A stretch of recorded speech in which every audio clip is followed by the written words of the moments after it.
Well, thank you very much for coming back and chatting some more with me. I did receive the book that you had sent, the e-book, and I have not had a chance to look at it yet. I do apologize for that. I was really hoping to, but first, if you would just go ahead and share with everybody your name, what it is that you're doing right now, what it is that you've done, anything at all that you would like to share with us about your contributions to the world. Okay. So you want me to start? Mhm. All right. I'm Dr. Brad Montagne. I've been a functional medicine doctor for pretty close to 40 years now. And we've got well, I'll tell you how I got into it. Let me explain what functional medicine is. Functional medicine is a natural way of approaching health. It was started by a bunch of clinical nutrition chiropractors who needed to justify what they're doing by continuing ed. So they got a hold of somebody with a PhD in biology by the name of Jeffrey Bland. Jeffrey Bland came out, started doing some continuing ed with these people, and he freely admits, Dr. Bland freely admits, he learned more from the chiropractors than the chiropractors learned from him, by far, absolutely by far. But he's the one that had a degree to sign everything off, so that's what they went with, and he became the father of functional medicine. And that's where functional medicine started, was a very unique way of analyzing functions within the body that were functional instead of what most people are used to. Most people are used to lab tests. They're not very accurate at all. The functional testing is 95, 97% accurate, depending on which study you want to look at on PubMed. And you can find things that there's nothing else to find, no other way to find them. Our, we've slowly evolved in the way that we do our evaluations right now. And in the last close to 40 years, every time we've shared a patient with the most prestigious medical institutions in the world, we beat them in diagnostics, we beat them in ways to address things, we beat them in care, and we beat them in resolving all of these wild conditions. 100% of the time in close to 40 years, every time we've shared patients with someone. So that's a really unique record. It's not what most people are used to. Pretty much if you follow what we direct people to do, you're going to get resolved in some of the worst kind of chronic health issues, or even more simple ones that you can imagine. I started getting chronic health problems when I was a really young child, about 5 years old. Woke up in the middle of the night with just gut-wrenching pain, doubled me over, ended up in the hospital. I don't know how many times. They did some weird things to me. I didn't understand what they were. They didn't know really what was going on. Just, we'll do this and hopefully you'll get better. And I was in and out of that, in and out of hospitals. Who knows how many times? I don't really know. But it was at that time I started realizing, I started cooking when I was about 5 years old. And I realized that if I ate different, cooked different, ate different, the rest of my family felt better. And that's kind of the springboard of what path I've been on for all these years. And that the thing that I realized is I didn't get an answer that satisfies a 5-year-old. Not why this is, what's going on, how do you resolve this, how do you make it not come back? And I'm at 5 years old. I'm going, this just isn't right. Mhm. And looking at the statistics of doctors, most people don't really realize this. There was a study by the British Journal of Medicine quite a few years back. It was like 2006 or 8, I believe. And that put Time Magazine used that study to put a cover story in their magazine. And essentially, that study showed that only 20 to 25% of what doctors do has any clinical effect at all. Now, that's not resolving, that's reducing the symptomatic picture, only 20 to 25%. Now, my mind, the way that I was made and the way that I function, I'm always figuring things out. And one time I went and got a runner car for my oldest daughter to go back and forth to college. I thought I was going to let them get their own vehicles, get a really low paying job. And I thought that was the right thing to do. But when I realized, wow, I can get my kids 2 years of college for free if I just do a few creative things, and I change my attitude. You know, you weigh those two, and it's kind of crazy. I had a guy that rebuilt crash cars, and I went to go check out this one car. And it drove down the road sideways, and the rear end howled, and a few other things. I'm just thinking, well, that's not really all that good. But we went and checked out a few other cars, and I found another one that drove down straight. The rear end still made same kind of noise, the same colors, pretty green. And I thought, I think I can fix that. So I took it home, and I got a 6-foot level, and I realigned the rear end.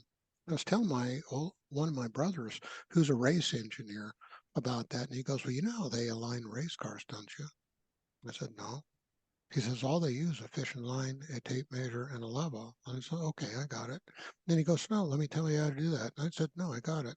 He goes, "No, let me explain how you use that." I said, "No, I got it. There's only one way you can do that." And he goes, "Oh, you were always like that." My mind flips things around, and I'm looking at these statistics. I'm remembering my own history, and I go, "This is just not acceptable to not have a answer for people who are seeking help. It's just not acceptable in my world." And so I've been on this quest of figuring out how things work. I've been studying physiology for over 40 years now. Physiology is functionally how the body works, and there's no manual, there's no textbook that breaks that down into systems. Got led to write a book, and he got canceled from Amazon. They wouldn't allow me to promote it, publish it, and all that. And the original title is "Breaking the Chronic Nightmare of Lyme Disease," and they don't like that title. So I set it aside for quite a while, and then I got approached by some people about, wow, you should get a hold of this group of people. They teach you how to self-publish, and I went through them. They really didn't help at all. They hindered things in a huge way. But I rewrote the book, and I wrote half more of the book over a long weekend, like three days. And the coach that I had was blown away. It's like, how can you do that? That's how I am. I just stick my head down, and I'll just I'll get things done. So that's pretty much how I am. And we had done some questions in the Lyme forum about what subject matter would you like to have addressed that you've never seen addressed before. And 75% of the responses we got were, we'd really like to see somebody address this issue of hormone dysregulation and the dysfunction in intimacy that happens with Lyme disease and chronic illness. So we devoted a chapter to that. It's very unique. It's the only chapter in the book that doesn't have a story about how somebody resolved that issue, and it wouldn't be appropriate to do in that subject matter. There's you know, most people don't realize this. There are some really erotic books in the Bible. Song of Solomon is one of those, and it keeps opening the curtains. It sets the stage, and then it closes the curtains as the interaction goes on. And that really seemed to be the best way to uh, approach that subject matter, because you set the stage on how to address all these things that bring all this dysfunction into, you know, women get hit a lot harder than men as far as their cycles, and as far as ED, erectile dysfunction. It hits women harder than men. It's that it's just ignored because they can still engage sexually. And, you know, just once again, I'm looking at that going, that's not right. That's really not acceptable. There should be explanations for what is causing this.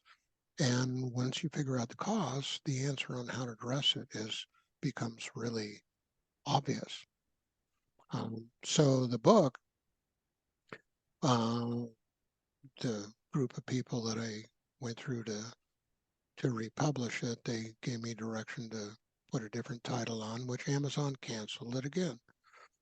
And it just would not let me promote it, wouldn't let me do anything. I'm just like, this is ridiculous, just totally ridiculous. Well, Lyme Disease Awareness Month is in May, and the goal was to have the book published in May to do that. I finished all the drafts in like by May 2nd, found a stellar editor. You know, that group hooked me up with a really good editor. In a week, he went through editing it twice, and we had a finished copy. Went off the formatter, and they were going to do a cover. It took them 4 months. And that's ridiculous. That's not acceptable either. No. And after the 4 months, we lost the promotion. I lost all my launch team with all that stuff, and they canceled the book anyway. They just won't allow to promote it, you know. So I set it aside for a while, and then just thinking, you know, I shouldn't set that aside. The book it's amazing. There's nothing like it out there. Something that goes through all the systems of physiology and the breakdown of every different system, what causes it, how it interacts, and with that, you get some really practical insight on how to resolve things. And it doesn't just address Lyme disease. The biggest predisposing factor and the biggest complication of Lyme disease is Candida and leaky gut. We link those two together. We link toxicity, how that happens, how the detox systems actually work. Most people think, and I was at a business group. I was doing a talk. There were 3 other doctors in the room, and I said, okay, you know, I'm supposed to talk tonight. So I'm going to give you guys a choice. You know, we're going to have dinner first, and while you're having dinner, just think about this. I can either talk about my book that I'm about ready to publish, or I got a pretty deep well because I deal with a lot of things. We can just do a Q&A. And somebody asked me, what do you do with COVID? And I blew everybody away as far as that goes. And in the explanation of that, I said the immune system, and it only there's only 2 things the immune system responds to. What are they? And you know, 3 other doctors in the room, all natural doctors, and they have no clue. It's like I just asked them a question from Mars. And I said, you know, I just kind of laughed and said, well, it's amazing what they don't write in the physiology textbook, but it only responds off of inflammation and um,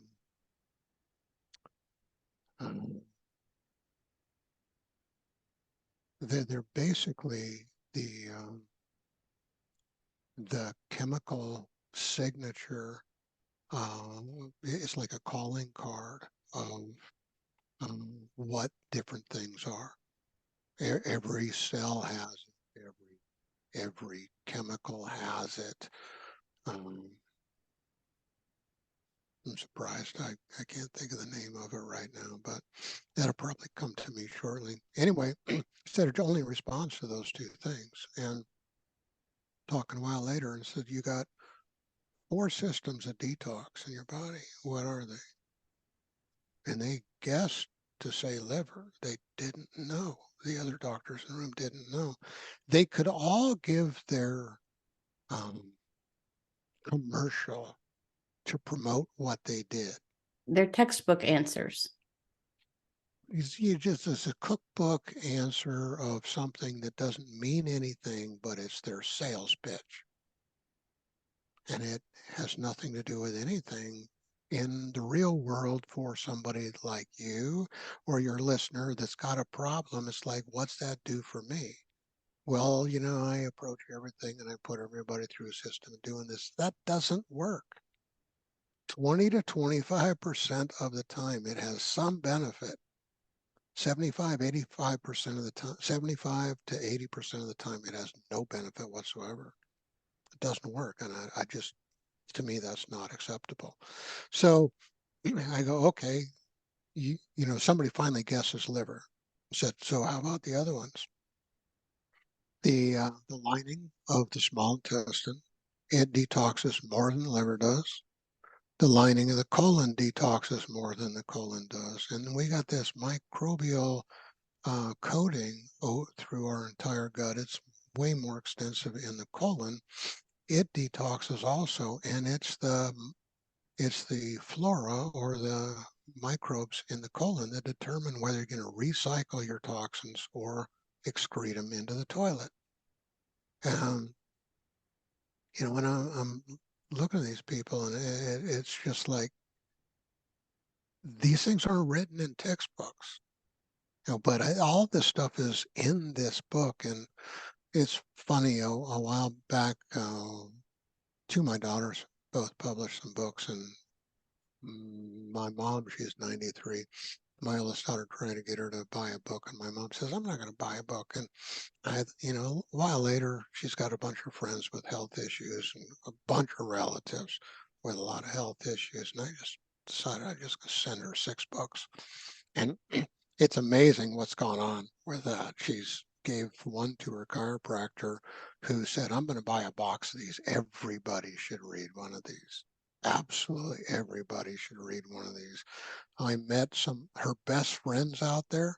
The wife has dementia, and the husband will not do anything outside of the medical institution. I proved we could reverse that and restore a brain when I met them last June.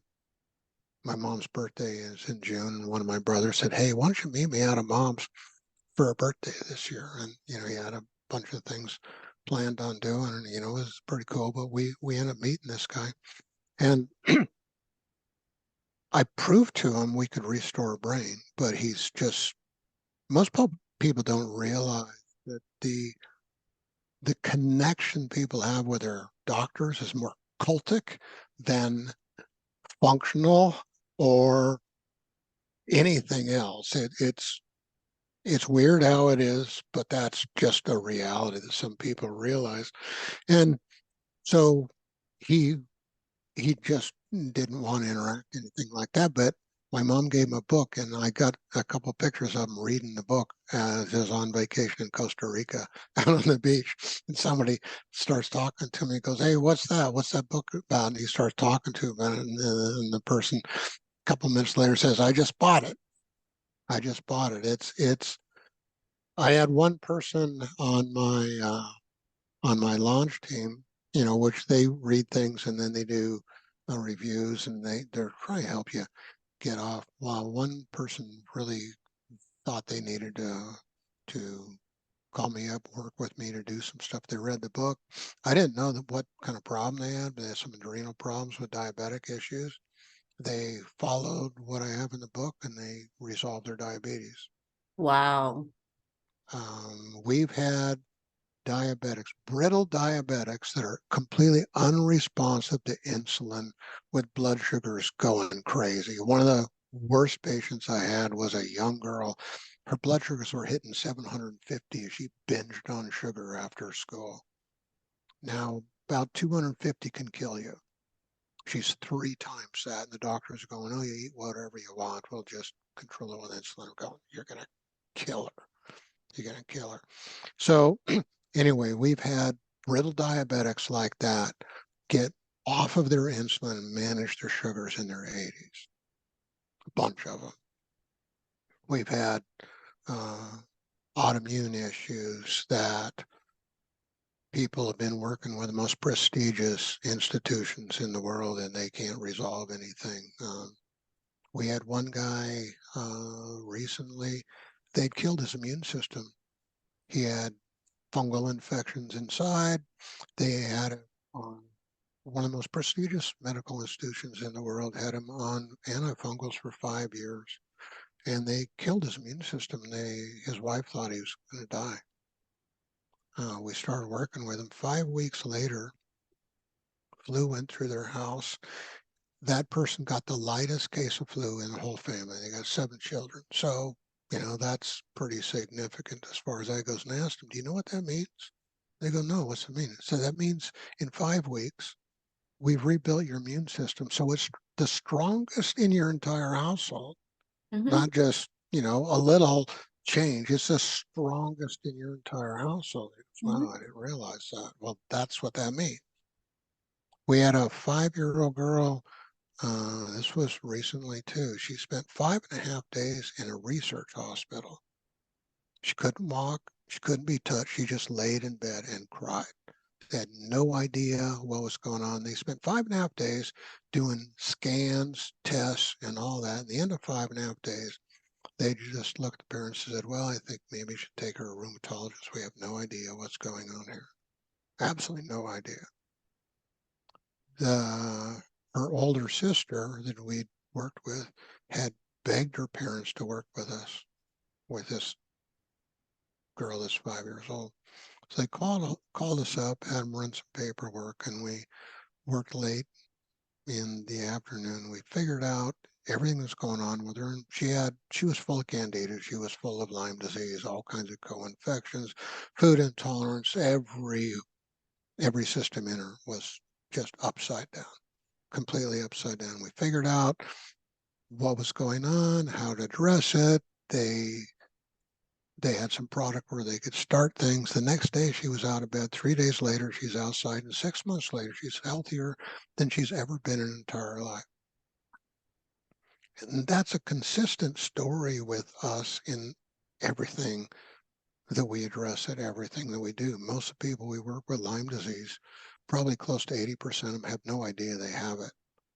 We find it. Not only can we find it, we can find out where it is, what strain it is, what part of the body. It could be in the right brain or left brain or left shoulder, right knee, down in the ankle. We can find all that stuff. There's no way any, quote, system of testing that people are used to with lab work can come close to that.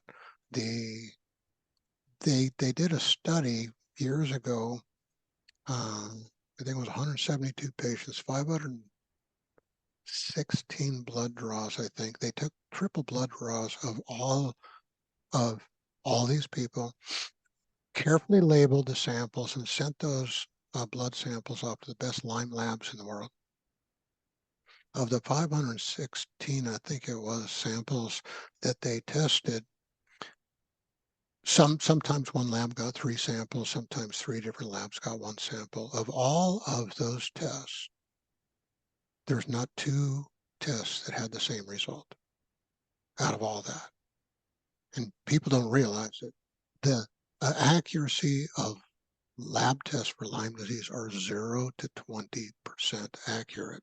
That's what they used to list. They no longer list that on their websites. Now, the premier, the best Lyme lab in the world has a statement: our tests are not a diagnosis. And this book that got led to write, it addresses why all these things are how you can get around all this stuff, how you can actually find an accurate diagnostics, and you can get on a way to address that where you most just say that they no longer have Lyme disease. The best medical doctors in the world says it's impossible. You cannot cure Lyme disease. How long ago was the testing done, Uh, roughly? Probably at least 10 years ago. Okay, so 2015, mid 20 teens. Yeah, the premier researcher in Lyme disease, his name is Tom Greer. He was a pathologist up in Duluth, Minnesota. And that was just his forte. He's a resource that I got that test from. He's a resource I got quite a few things from, and we had a pretty interesting conversation. I went there once to his Lyme disease gathering that he had, and it was basically a funnel to shift people to his favorite nurse practitioner. And I asked, several different questions, and toward the end of the meeting, somebody turns around and goes, "You seem like you know an awful lot about this. Who are you? What do you do?" I said, "I'm Dr. Brad Montagne. I work with Lyme disease, and we resolve these things all the time. In fact, my wife that's with me, I think it was 3 weeks before she couldn't walk. She could not hardly go from their bedroom to the bathroom in the house. She barely could make it. And 3 weeks later, she's walking. It was at least a fifth mile to make it to this gathering. And people are shocked, like, wow. As soon as I said that, both Tom Greer, the researcher, and the nurse practitioner just shut up. They didn't say another word. It's like, how can you do things? And I don't think what I said was threatening. Well, it's not threatening to, I don't think, any individuals. And I think that there are probably people, plenty of people who understand more of what you're saying than what maybe others want people to believe. And I can see the political boundaries as to possibly why it is that Amazon wouldn't publish your book. I don't know the details. I don't know if they gave you any reasons why it is that they wouldn't publish your book. But I see a lot of things myself, just as you do, and so many other people. And with well, even the internet, being able to bring information to people, it's really been a blessing in our lives. And without it, and without sharing the knowledge that we have with each other, then we're left to let's say, for instance, schools that are more concerned with test results than teachers teaching. And we have doctors that are more concerned with their checklist of questions versus listening to the patient to figure out what's wrong with them. I dealt with a number of issues myself around nerve pain. And it seemed like every doctor I went to, and I went to some at some pretty prestigious institutions, they all gave me like the same 5-question checklist. And I'm like, you're not listening to anything it is that I'm saying. And you're just trying to do the same path, which I'm trying to be very careful on my words here. Right. I got a lesson on taking We need more, history. we need more Dr. Houses, right? Right. People who pay The attention and figure things out. I remember a guest lecturer. He was an 80-year-old chiropractor. Came into the school that I was getting a doctorate at, and he talked about taking a history. And he says the best history you can take is you sit down eye level with whoever it is you're interacting with, and ask, what do you think is going on? And shut up. 75% of the time, people have a really good idea about what's going on. And they'll tell you if you just shut up and listen, get out of their way.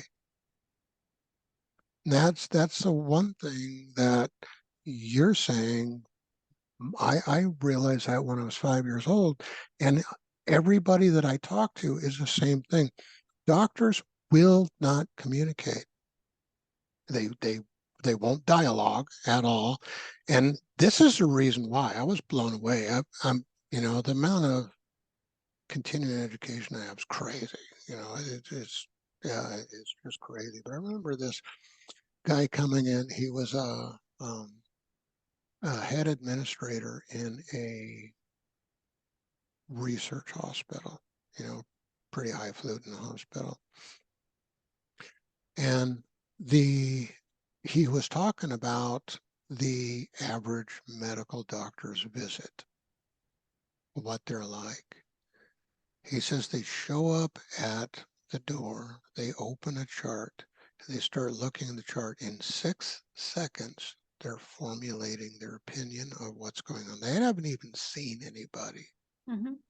Within 9 seconds, they have a diagnosis. Within about 12 to 15 seconds, they already have their treatment program, what they're going to do and give this person. They already have that in their mind. They haven't even walked in the door and seen the person. And all the rest of the 6 minutes that they have left to see the people, because that's what the insurance companies have done. They've destroyed the ability for people to be able to access health. And I've had some really good doctors in the past, and they have long since retired, and if not passed on by now. My experiences in the last, we'll say, decade or two have been a different animal, right? And for instance, using your example, I understand why they would try to teach people to try to diagnose somebody based on whatever information is in the limited, questions answered, the checkbox answered that they've been given.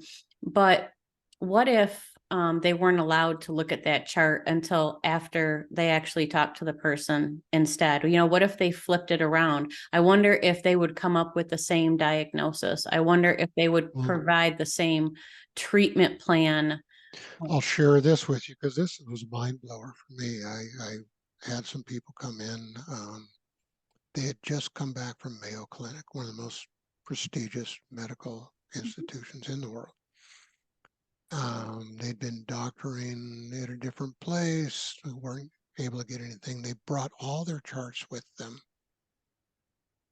The doctors of Mayo never looked at the charts. They ordered the same tests. They don't have time. And what people don't realize is you have statisticians.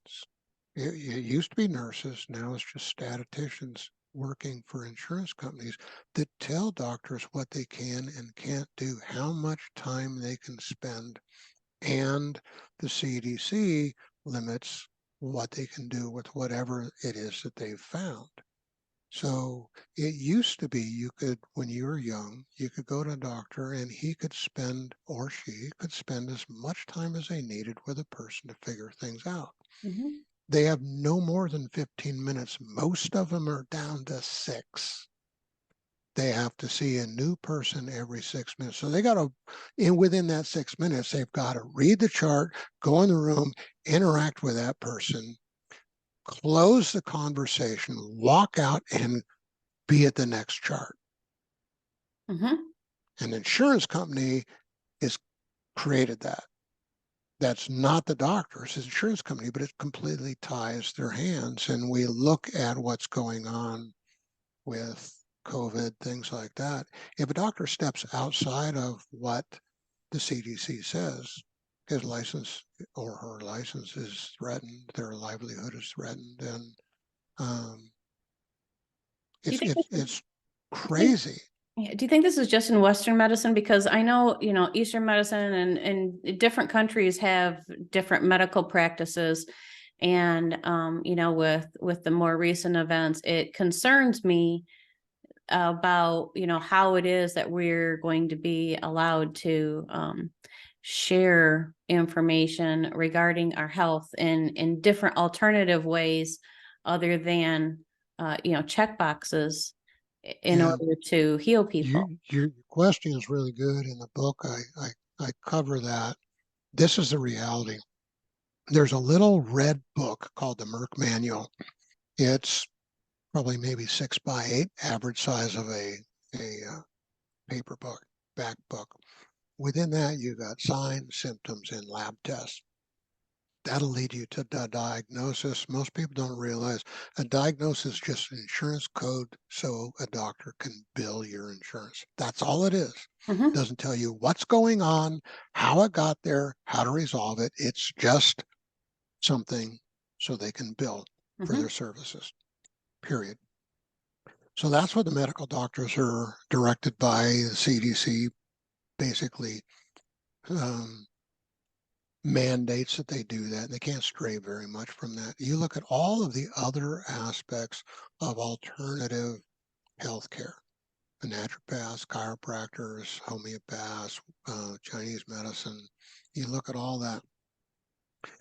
What they do is determined by the last guru who came through to give a seminar on whatever that subject is. They don't really have a good way to diagnose things. So they're basically using the dysfunctional things of Western medicine lab tests. They threw away the functional diagnostics, and they're using these archaic diagnostic, and then they got this stuff on a sheet of paper and go just hand it to people. Here, try this. Come back in, whatever time, 6, 8 weeks. 4 weeks, whatever it is, and we'll see how you're doing. And that has 20 to 25% effectiveness to give any benefit at all, not a result, mhm. just any symptomatic benefit. And you think about that, it's nuts. It's just nuts to do that. Everybody talks about the protocol. Everything we do is individually based, where there's nothing generic How at can all. people get a hold of you? Because we're going to be cut off in about 30 seconds. Healthfullyyou.com. That's how you can get a hold of me. That's where you can find the book. And if you're struggling with something, get a hold of us because we can figure it out. Awesome. Thank you very much. I appreciate your time and being here, and I look forward to catching up with you again. All right. Thanks a lot. Appreciate the invite and have a great day. Bye. Bye.